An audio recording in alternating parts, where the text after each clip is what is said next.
ఇక మరత్వాడ ప్రాంతంలో ఉపరితల ఆవర్తనం కొనసాగుతుంది. సముద్ర మట్టం నుండి 3.1 కిలోమీటర్ల ఎత్తు వరకు ఉపరితల ఆవర్తనం విస్తరించింది.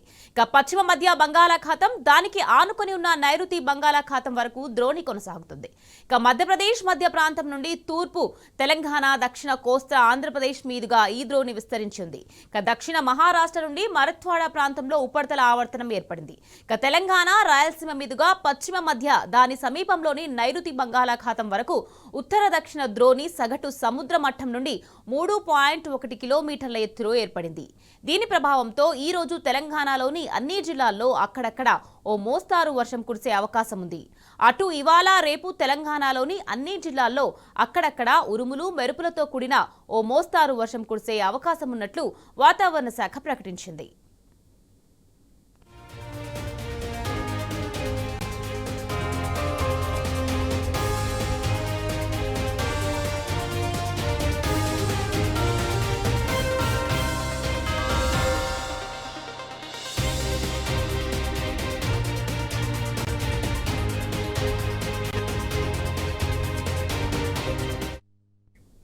రైట్, ఇక వెదర్ కి సంబంధించి మరిన్ని అప్డేట్స్ అందించడానికి మా ప్రతినిధి అరవింద్ సిద్ధంగా ఉన్నారు. అరవింద్, చెప్పండి, తెలంగాణలో ఇంకా ఎన్ని రోజులు వర్షాలు పడే అవకాశం ఉందంటారు అరవింద్?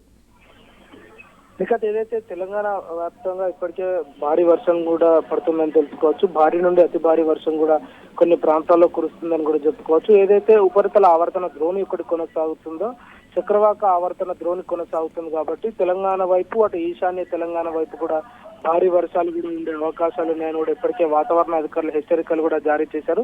ప్రధానంగా తెలంగాణలో నిన్న నుండి కొన్ని ప్రాంతాల్లో ఇప్పటికే భారీ వర్షాలు కూడా కురుస్తున్నాయి. అదే విధంగా ఎక్కువ మోతాదులో కూడా వరద కూడా రావడం జరుగుతుంది. ప్రధానంగా సెంట్రల్ జోన్ ఉన్న హైదరాబాద్ మాత్రం చూసుకుంటే మేడ్చల్, మల్కాజ్గిరి, రంగారెడ్డి ఈ ప్రాంతంలో కూడా భారీ వర్షం కూడా కురుస్తుందని చెప్పుకోవచ్చు. అంటే మొన్న అకాలంగా ఆదివారం రోజున పడిన వర్షానికి ఇప్పటికే 3 గల్లంతయ్యారు. దాంట్లో ఒక్కరు మాత్రమే దొరికారు, ఇంకిద్దరు కూడా ఆచూకీ కూడా దొరకలేదని ఇప్పటికే అధికారులు కూడా వెతుకుతున్నారు. మరి ఒకవైపు చూసుకుంటే మొన్న రాత్రి కురిసిన భారీ వర్షానికి మోకాల వరకు నీళ్లు రావడం, లోతట్టు ప్రాంతాల్లో నీరు చేరడం, ఇళ్లలోకి నీరు చేరడం, ఇదే ఇబ్బందులు కూడా తలెత్తింది. మళ్ళీ నిన్న కూడా సేమ్ అదే వాతావరణం కూడా కంటిన్యూ అయింది.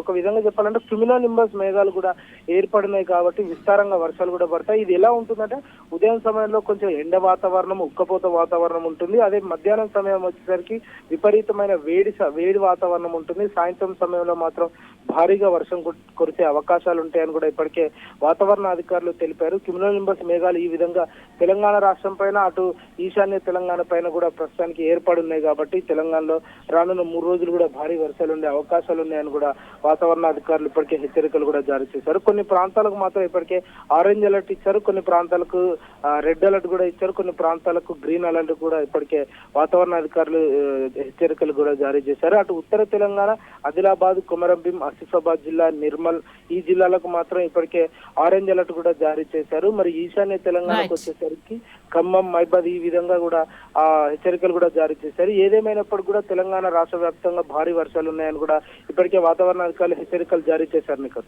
Right, thank you Arvind.